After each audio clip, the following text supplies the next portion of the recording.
तर उद्धव ठाकरे हे छत्रपती संभाजीनगरच्या दौऱ्यावर आहेत। एका गावामध्ये जाऊन ते पाहणी करतात, त्याची थेट दृश्य आपण बघतोय। उद्धव ठाकरे यांचा 4 दिवसाचा छत्रपती संभाजीनगर मधला हा दौरा आहे आणि त्या दौऱ्यावर ते आलेले आहेत छत्रपती संभाजीनगर मध्ये। तिथे एका ठिकाणी ते पाहणी करतात, पदाधिकारी देखील त्यांच्या सोबत दिसतात। माजी खासदार चंद्रकांत खैरे त्यांच्या सोबत आहेत, त्याचबरोबर शिवसेना उबाटा पक्षाचे नेते अंबादास दानवे देखील त्यांच्या सोबत आहेत। आणि उद्धव ठाकरे हे पैठण तालुक्यातील नांदर गावामध्ये पोहोचल्याची माहिती मिळालेली आहे। नांदर गावामध्ये ते पाहणी करतायत। आपण बोलूयात आपले प्रतिनिधी सुमित सावंत यांच्याशी। सुमित, उद्धव ठाकरे हे नांदर गावामध्ये पोहोचलेले आहेत, त्यांनी शेतकऱ्यांशी काय संवाद साधलाय, नेमकं काय बोलणं झालं? आता उद्धव ठाकरे नांदर गावात आत्ताच ते पोहोचले।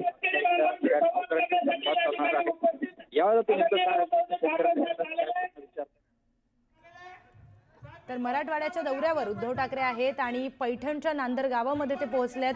शेतकऱ्यांशी त्यांनी संवाद साधल्याचं कळतंय। तिथे पोहोचून आता नेमकं काय शेतकरी त्यांना त्यांच्या समस्या सांगतात आणि उद्धव ठाकरे त्यावर काय बोलतात पाहणं महत्त्वाचं ठरणार आहे। हा दौरा निवडणुकीच्या पार्श्वभूमीवर अतिशय महत्त्वाचा आहे, कारण की नेमकं यामधून नेते काय बोलतात, शेतकऱ्यांपर्यंत काय संदेश पोहोचवतात पाहणं अतिशय महत्त्वाचं ठरणार आहे। दगाबाज रे असं सरकारला उद्धव ठाकरे यांनी म्हटलं आणि सलग 4 दिवस ते मराठवाड्याचा दौरा करणार आहेत। मराठवाड्यामध्ये जी काही अतिवृष्टी झाली त्यामुळे शेतकऱ्यांचं मोठ्या प्रमाणात नुकसान झालं। गावागावांमध्ये मोठ्या प्रमाणात शेतजमीन, शेतीची माती ही वाहून गेली आहे। त्यामुळे उद्धव ठाकरे हे गावागावात जाऊन शेतकऱ्यांशी संवाद साधणार आहेत, त्यांच्या समस्या जाणून घेणार आहेत।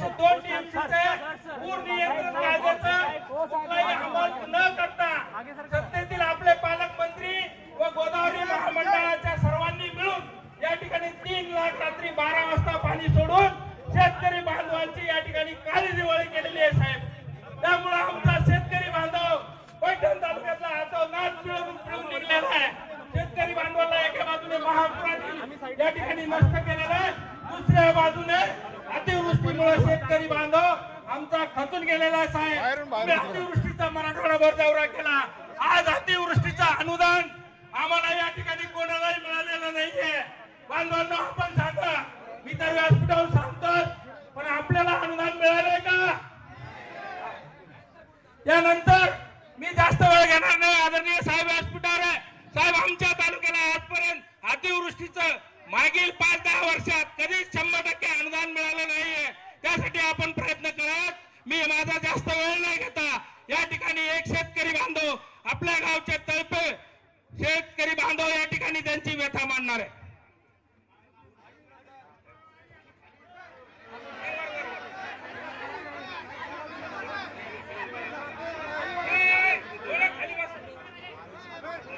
हे 2 शब्द मी सांगतो। आपला शेतकरी, साधारण शेतकरी, आपली शेतकऱ्याची भरकी नुकसान झाली। एकदम सगळे पिका गेले, सोयाबीन गेल्या, पळे गेले, सगळा सत्यानाश झाला। आणि ही अतिवृष्टी जी आहे निस्ती इतके देऊ तितके देऊ, आम्हाला अजून 5 पैशाचा लाभ नाही।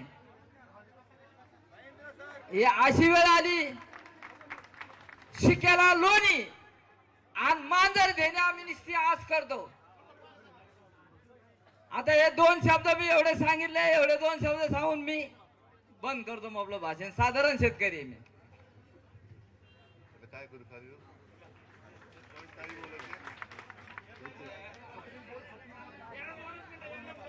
बोलायचंय त्या मंडळामध्ये प्रशासनाच्या समोर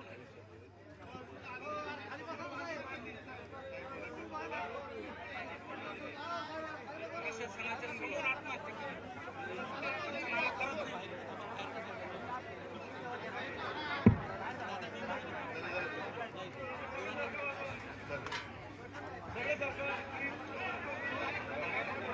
बाजूला खाली बाजार आहे, खाली बाजार।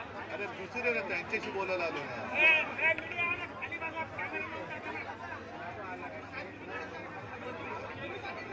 माननीय उद्धवजी ठाकरे साहेब आपल्याशी संवाद साधण्यासाठी आलेले आहे। पत्रकार बांधवांना नम्र विनंती की आपण खाली बसावं, शेतकऱ्यांशी साहेबांना बोलू द्या प्लीज। पत्रकार बांधव तुम्ही खाली खाली बसा ना, कॅमेरा चालू राहू द्या, खाली बसा, जरा बसा, जरा बसा प्लीज. एक मोबाईल कॅमेरा जरा बसा ना यार. बस ना दादा, तू बसून घ्यावं लागेल, नाही तर मग बाजूला करावं लागेल. सगळं काय करायचं सांगा जरा. ए खाली बस, खाली बस रे बाबा. ए तो कोण आहे? ते चॅनल खाली बस. सुधीर खाली बस. सगळ्यांना खाली बस, एक नंबर विनंती, खाली बसा. मी माननीय उद्धवजी ठाकरे साहेब आपल्या सर्व शेतकऱ्यांशी संवाद साधणार आहेत. मी विनंती करतो की त्यांनी आपल्याशी बोलावं. उपस्थित सर्व शेतकरी बांधवांनो आणि भगिनींनो, मी कोणताही राजकीय प्रचार करायला आलेलो नाही, कारण तुम्ही सगळेजण आता कंटाळलात. दरवेळेला निवडणुका आले का आम्ही सगळे राजकीय नेते येतो आणि तुमच्या कोपऱ्याला गुळ लावून जातो. तुम्ही सुद्धा एवढे भोळे भाबडे की स्वप्न दाखवलं की त्याला बळी पडता आणि आपलं आयुष्य कोणाला तरी देऊन टाकता. मराठवाड्यावरती आणि एकूणच महाराष्ट्रावरती या गेल्या वर्षभरात आपत्ती मागून आपत्ती कोसळते. पाऊस थांबायचं नावच घेत नाहीये. म्हणजे असं वाटायला लागलंय की हा पाऊस आता थांबणारच नाहीये, सलग म्हणजे आपली पाठच सोडत नाहीये. कधी नव्हे तेवढं मोठं संकट या मराठवाड्याने अनुभवलं. मला नाही वाटत एवढी आपत्ती यापूर्वी कधी मराठवाड्यावरती कोसळली असेल, कारण साधारणतः आपला मराठवाडा हा अवर्षणग्रस्त असतो. एवढा पाऊस कधी, जे अनेक ज्येष्ठ शेतकरी आहेत त्यांनी सांगितलं की त्यांच्या आयुष्यात कधी पाहिला नव्हता. मी त्याही वेळेला आलो होतो. साधारणतः पहिला जो मोठा पाऊस झाला त्याच्या तिसऱ्या का चौथ्या दिवशी मी मराठवाड्यात आलो होतो. माझ्या दौऱ्याची टिंगल केली गेली, ठीक आहे, आणि मी तुमच्याशीच बोललो, शेतकऱ्यांशीच बोललो. आणि शेतकऱ्याची जी मागणी होती आज परत तुमच्या समोर बोलते, ती योग्य आहे का अयोग्य मला सांगायचं.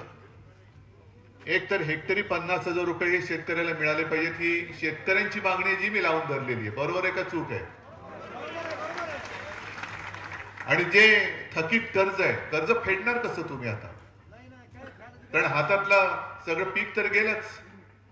खरीप गेला तर रब्बी सुद्धा कसा घेणार, कारण जमीनच खरडून गेलेली आहे. मग आपलं दयावान सरकार, त्यांचा अभ्यास चालू आहे. मी मुख्यमंत्री होतो, मी माझं काय मोठेपण नाही सांगायला आलो, मी माझं कर्तव्य केलं होतं. कारण मला असं वाटलं की कधी नाही ती एक संधी, अनपेक्षितपणे मी मुख्यमंत्री झालो होतो. कोणी मागण्याची वाट नाही बघितली मी, ना कोणती समिती नेमली. कोण आलं होतं माझ्याकडे मागायला कर्जमुक्ती? कोणीच नव्हतं, पण मी माझं कर्तव्य म्हणून केलं होतं. मग आता हे जे काय अभ्यास करतायत, माझं म्हणणं असं आहे की त्यावेळेला मी कर्जमुक्ती करून दाखवली होती ना, मिळाली होती की नव्हती तुम्हाला? सगळी माहिती तिकडे गोळा केलेली आहे ना, मी काय घरी नाही घेऊन गेलो ती माहिती.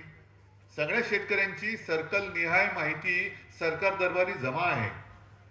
मी जी काही यंत्रणा लावली होती ती यंत्रणा सुद्धा सरकारी यंत्रणा होती. मी काय खैरे साहेब, अंबादास आणि आपले सगळे लोकांनी घेऊन नव्हतं पाठवले पैसे घेऊन, सरकारी यंत्रणा वापरली. ती सरकारी यंत्रणा सुद्धा सरकारकडे आहे. महात्मा फुले यांच्या नावाने आपण शेतकरी कर्जमुक्त योजना राबवली होती, तिची संपूर्ण माहिती ही सरकार दरबारी आहे. अभ्यास कसला करताय? परदेशी समिती नेमली. ही कोण परदेशी? म्हणजे आपले प्रवीण परदेशी माहिती आहेत, पण मुद्दामरी म्हटले परदेशी समिती येणार आणि माझ्या स्वदेशीची माहिती घेणार. कसला अभ्यास करणार?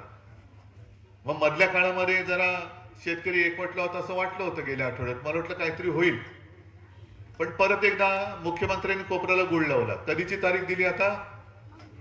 30 जून. आज महिना काय सुरू झाला?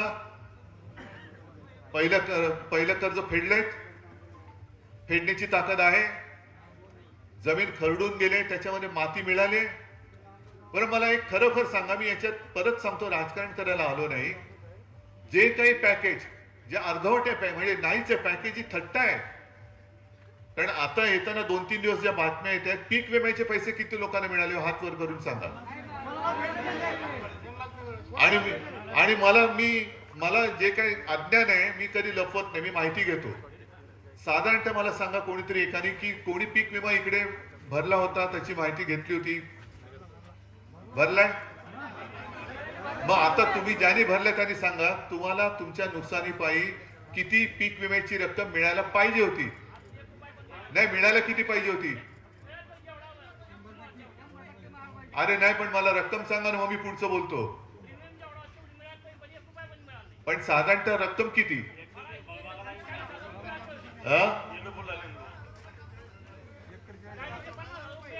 40 ते 50,000 रुपये एकरी का हेक्टरी?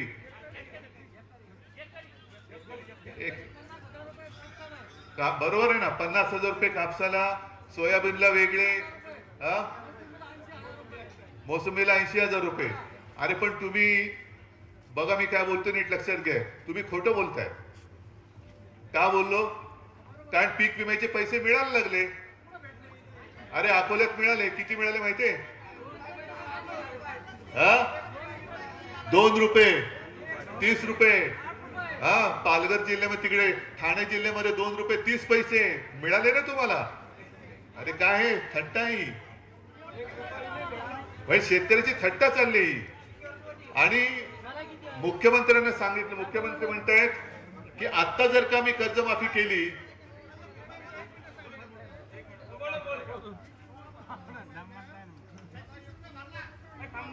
थांबा जरा मोठ्याने बोला. 89 रुपये किती मिळायला पाहिजे होता?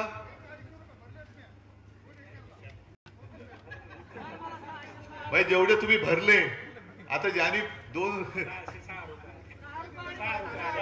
हे 6 रुपये आले. बँकेचं स्टेटमेंट आहे. आणि मुख्यमंत्र्यांनी एक अजब शोध लावलाय. म्हणजे मी कर्जमुक्ती केली होती, मी हा विषय नाही बघितला, पण मुख्यमंत्री म्हणतात आता जर का कर्जमाफी केली तर बँकांचा फायदा होईल. आता मला हे कोणीतरी गणित सांगायचं, बँकांचा फायदा होऊ न देता कर्जमाफी कशी करतात? आणि आता जर का कर्जमाफी किंवा कर्ज नाही फेडलं तर पुढचं कर्ज तुम्हाला मिळणार का? खरीपाचं कर्ज मिळणार का? आणि जर मिळालं आणि 30 जूनला जर का ते कर्जमाफी करणार असतील तर मग 30 जून पर्यंतचे हप्ते तुम्ही फेडायचे की नाही फेडायचे? नाही फेडणार कशा झालाच, पण जर जून मध्ये कर्ज माफच होणार असेल तर आता हप्ते भरायचे की नाही भरायचे हे मुख्यमंत्र्यांनी सांगायचं. आणि भरायचे असतील तर कुठून भरायचे? कारण ज्याची जमीनच वाहून गेले तो पहिलं माती मागतोय. कर्जाच्या आधी हे सगळं घेऊन ठेवा. एक कर्ज फेडायच्या आधी आम्हाला पहिलं कर्ज माफी करण्याच्या आधी पहिली माती तर द्या, मग पुढचं कर्ज द्या. आणि म्हणून मी तुम्हाला विचारायला आलेलो आहे. हा विषय मी काही सोडणार नाहीये. मी तुम्हाला न्याय मिळेपर्यंत तुमच्या सोबत राहणार.